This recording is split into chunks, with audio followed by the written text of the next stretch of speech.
Hindi nyo po masagot ng diretsahan kung sapat ba o hindi ang kinikita ng minimum wage earner mapa NCR o probinsya dahil hindi nyo po naranasan maging minimum wage earner. Ngayon, batay po sa pag-aaral ng National Wages and Productivity Commission, yung mga wage rates po ba o mga sahod ng minimum wage earners ay sapat? Halimbawa po, ang minimum wage sa NCR ay 695. Will you say na sapat po ang 695 pesos? Yes or no lang naman po yun.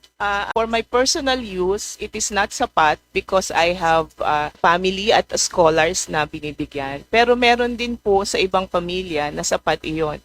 At yung sinasabi ko po kanina na ito ay nakabangga sa ibang criteria sa minimum wage determination. For example, ginagamit po namin as reference are the official statistics of our government, wherein one of the major criteria that we use is to identify the poverty threshold. And for example, in Metro Manila, the poverty threshold is at 517.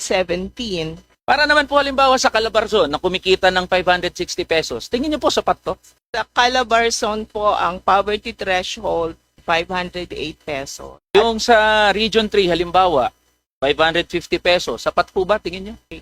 Sa Region 3 po, ang atin pong daily equivalent ng poverty threshold for a family of 5 ay 528 po. Sapat po ba o hindi? Sinasabi ko lang po yung poverty threshold. Apo. So ano po ang categorical na sagot niyo po? Ang sagot po dito, kung ito po yung itinakda ng Philippine Statistics Authority, ito po yung tinatawag nila na basic subsistence na kailangan po ng isang pamilya. Opo. So wala pa rin po tayo nakukuha kung sapat o hindi. Simple lang naman po kasi. Kasi pwede nyo pong sabihin yan kung sapat o hindi. So, lagi nyo pong binabato doon sa poverty threshold. Currently po, magkano po ang salary grade po? 29 po. 29. Magkano po ito monthly? Nasa 160,000 po. 160,000. Nasubukan nyo po ba na maging minimum wage earner? Sapagkat Hindi po. ako po ay nag-aral ng mabuti, mahirap lang po kami noon at nagsikap ako Opo. para maging competitive. We recognize that po. Marami rin po na mga nag-aaral na mga minimum wage earners natin. Pero nananatili na minimum wage earner. So, hindi naman po natin kine-question yung level ng pinag-aralan natin.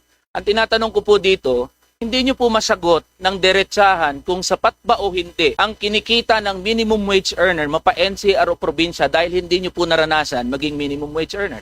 Tara na, kamanggagawa.